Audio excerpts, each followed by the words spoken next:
Si se apaga la voz de los poetas, se apagará la luz del universo.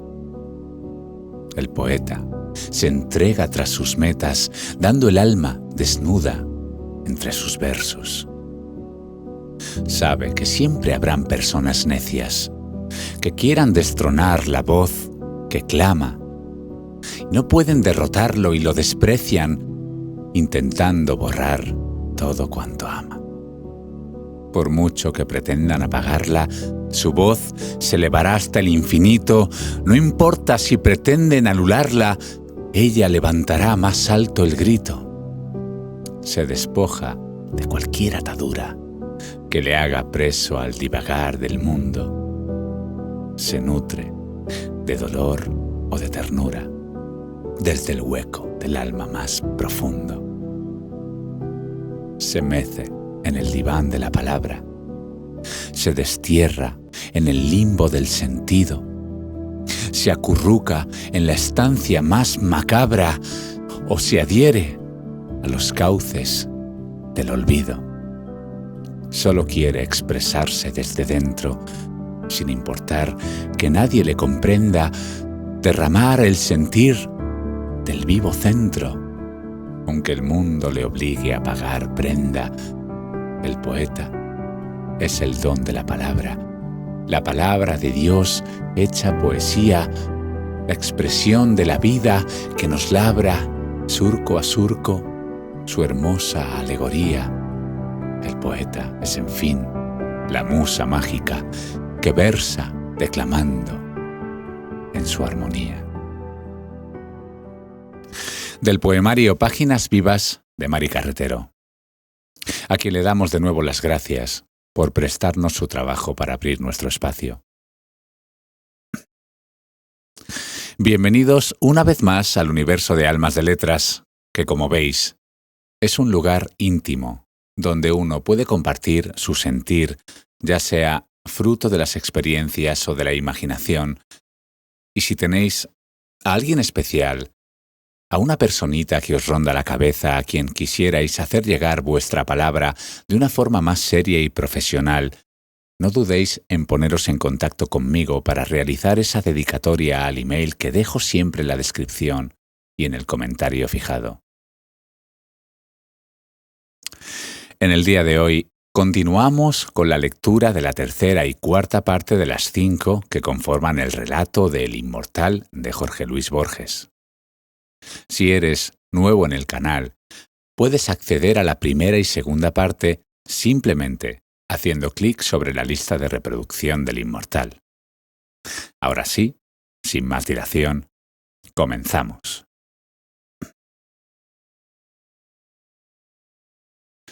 Quienes hayan leído con atención el relato de mis trabajos recordarán que un hombre de la tribu me siguió como un perro podía seguirme hasta la sombra irregular de los muros. Cuando salí del último sótano, lo encontré en la boca de la caverna. Estaba tirado en la arena, donde trazaba torpemente y borraba una hilera de signos que eran como las letras de los sueños que uno está a punto de entender y luego se juntan.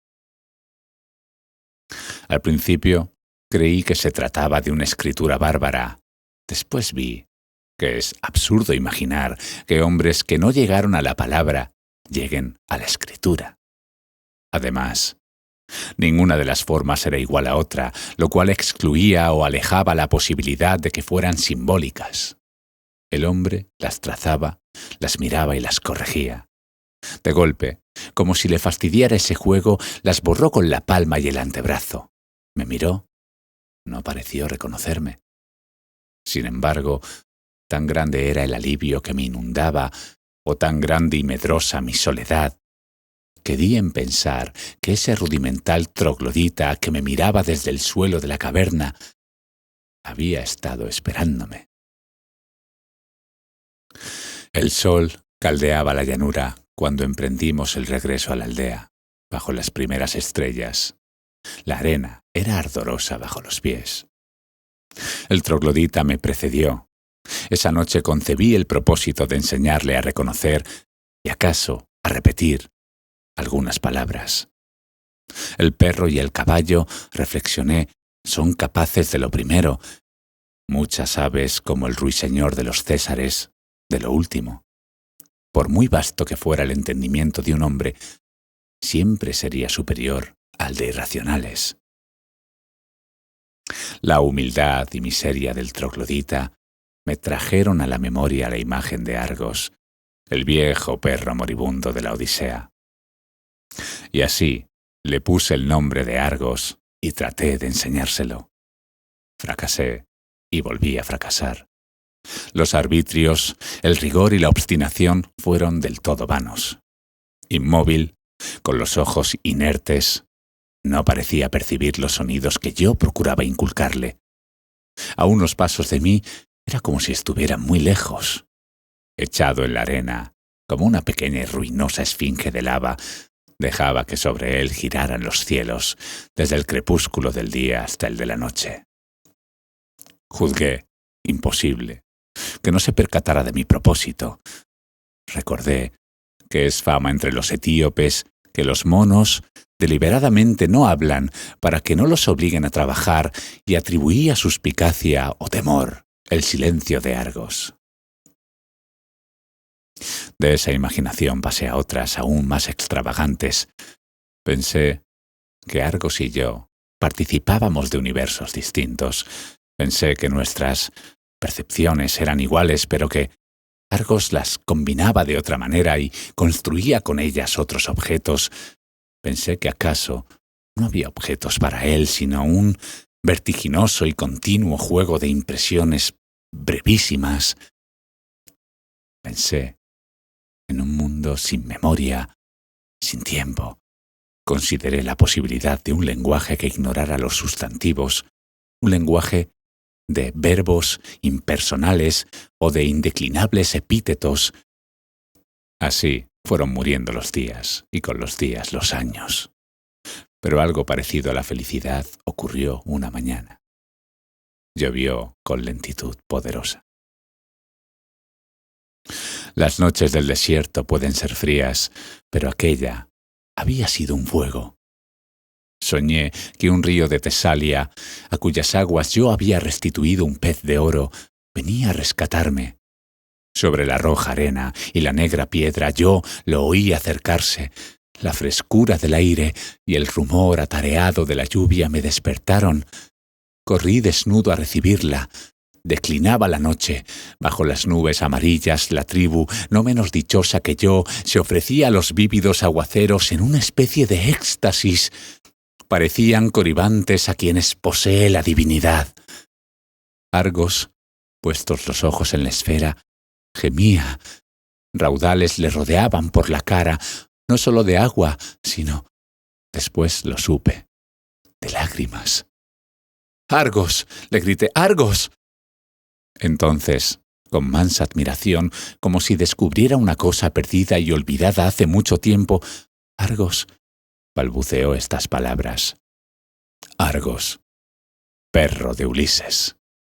Y después, también sin mirarme, «Este perro tirado en el estiércol». Fácilmente aceptamos la realidad, acaso porque intuimos que nada es real. Le pregunté qué sabía de la Odisea. La práctica del griego le era penosa. Tuve que repetir la pregunta. «Muy poco», dijo. «Menos que el rapsoda más pobre. Ya habrán pasado 1100 años desde que le inventé». Todo me fue dilucidado aquel día. Los trogloditas eran los inmortales. El riacho de aguas arenosas, el río que buscaba el jinete. En cuanto a la ciudad cuyo renombre se había dilatado hasta el Ganges, 9 siglos hacía que los inmortales la habían asolado. Con las reliquias de su ruina erigieron en el mismo lugar la desatinada ciudad que yo recorrí. Suerte de parodia o reverso, y también templo de los dioses irracionales que manejan el mundo y de los que nada sabemos, salvo que no se parecen al hombre. Aquella fundación fue el último símbolo a que condescendieron los inmortales. Marca una etapa en que, juzgando que toda empresa es vana, determinaron vivir en el pensamiento, en la pura especulación. Erigieron la fábrica, la olvidaron y fueron a morar en las cuevas, absortos. Casi no percibían el mundo físico. Esas cosas Homero las refirió como quien habla con un niño. También me refirió su vejez y el postrer viaje que emprendió, movido como Ulises, por el propósito de llegar a los hombres que no saben lo que es el mar, ni comen carne sazonada con sal, ni sospechan lo que es un remo. Habitó un siglo en la ciudad de los inmortales cuando la derribaron. Aconsejó la fundación de la otra. Ello no debe sorprendernos. Es fama que después de cantar la guerra de Gión, cantó la guerra de las ranas y los ratones. Fue como un dios que creara el cosmos y luego el caos. Ser inmortal es baladí, menos el hombre. Todas las criaturas lo son, pues ignoran la muerte. Lo divino, lo terrible, lo incomprensible es saberse inmortal. He notado que pese a las religiones, esa convicción es rarísima. Israelitas, cristianos y musulmanes profesan la inmortalidad, pero la veneración que tributan al primer siglo que prueba que solo creen en él, ya que destinan todos los demás, en número infinito, a premiarlo o a castigarlo. Más razonable me parece la rueda de ciertas religiones del Indostán. En esa rueda, que no tiene principio ni fin, cada vida es efecto de la anterior y engendra la siguiente, pero ninguna determina el conjunto. Adoctrinada por un ejercicio de siglos, la república de hombres inmortales había logrado la perfección de la tolerancia y casi del desdén. Sabía que en un plazo infinito le ocurren a todo hombre todas las cosas. Por sus pasadas o futuras virtudes, todo hombre es acreedor a toda bondad, pero también a toda traición por sus infamias del pasado o del porvenir. Así, como en los juegos de azar, las cifras pares y las cifras impares tienden al equilibrio, así también se anulan y se corrigen el ingenio y la estoilidez. ¿Y acaso el rústico poema del Cid es el contrapeso exigido por un solo epíteto de las églogas o por una sentencia de Heráclito? El pensamiento más fugaz obedece a un dibujo invisible y puede coronar o inaugurar una forma secreta. Sé de quienes obraban el mal para que en los siglos futuros resultara el bien, hubiera resultado en los ya pretéritos. Encarados así, todos nuestros actos son justos, pero también son indiferentes. No hay méritos morales o intelectuales. Homero compuso la Odisea, postulado un plazo infinito, con infinitas circunstancias y cambios. Lo imposible es no componer, siquiera una vez, la Odisea. Nadie es alguien. Un solo hombre inmortal es todos los hombres, como Cornelio Agripa. Soy Dios, soy héroe, soy filósofo, soy demonio y soy mundo, lo cual es una fatigosa manera de decir que no soy. El concepto del mundo, como sistema de precisas compensaciones, influyó vastamente en los inmortales. En primer término, los hizo invulnerables a la piedad. He mencionado las antiguas canteras que rompían los campos de la otra margen. Un hombre se despeñó en la más honda. No podía lastimarse ni morir, pero lo abrasaba la sed. Antes que le arrojaran una cuerda, pasaron 70 años. Tampoco interesaba el propio destino. El cuerpo era un sumiso animal doméstico y le bastaba, cada mes, la limosna de unas horas de sueño, de un poco de agua y de una piltrafa de carne. Que nadie quiera rebajarnos a ascetas. No hay placer más complejo que el pensamiento, y a él nos entregábamos. A veces, un estímulo extraordinario nos restituía al mundo físico. Por ejemplo, aquella mañana, el viejo goce elemental de la lluvia. Esos lapsos rarísimos, todos los inmortales eran capaces de perfecta quietud. Recuerdo a alguno a quien jamás he visto de pie. un pájaro anidaba en su pecho. Entre los corolarios de la doctrina de que no hay cosa que no esté compensada por otra, hay uno de muy poca importancia teórica, pero que nos indujo, a fines o a principios del siglo X, a dispersarnos por la faz de la tierra. Cabe en estas palabras: existe un río cuyas aguas dan la inmortalidad. En alguna región habrá otro río cuyas aguas la borren. El número de ríos no es infinito. Un viajero inmortal que recorre el mundo acabará algún día por haber bebido de todos. Nos propusimos descubrir ese río. La muerte o su alusión hace preciosos y patéticos a los hombres. Estos se conmueven por su condición de fantasmas. Cada acto que ejecutan puede ser último. No hay rostro que no esté por desdibujarse como el rostro de un sueño. Todo, entre los mortales, tiene el valor de lo irrecuperable y de lo azaroso. Entre los inmortales, en cambio, cada acto y cada pensamiento es el eco de otros que en el pasado lo antecedieron, sin principio visible, o el fiel presagio de otros que en el futuro lo repetirán, hasta el vértigo.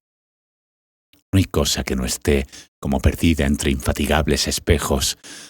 Nada puede ocurrir una sola vez. Nada es preciosamente precario. Lo elegíaco, lo grave, lo ceremonial, no rigen para los inmortales. Homero y yo nos separamos en las puertas de Tánger. Creo que no nos dijimos adiós. Si os gusta mi trabajo y os ha aportado valor, podéis dejar un like, y si no queréis perderos ninguno de los relatos y poemas que iremos subiendo, suscribiros y activar la campanita de notificaciones. Me despido con un cálido abrazo y hasta pronto, mis almas de letras.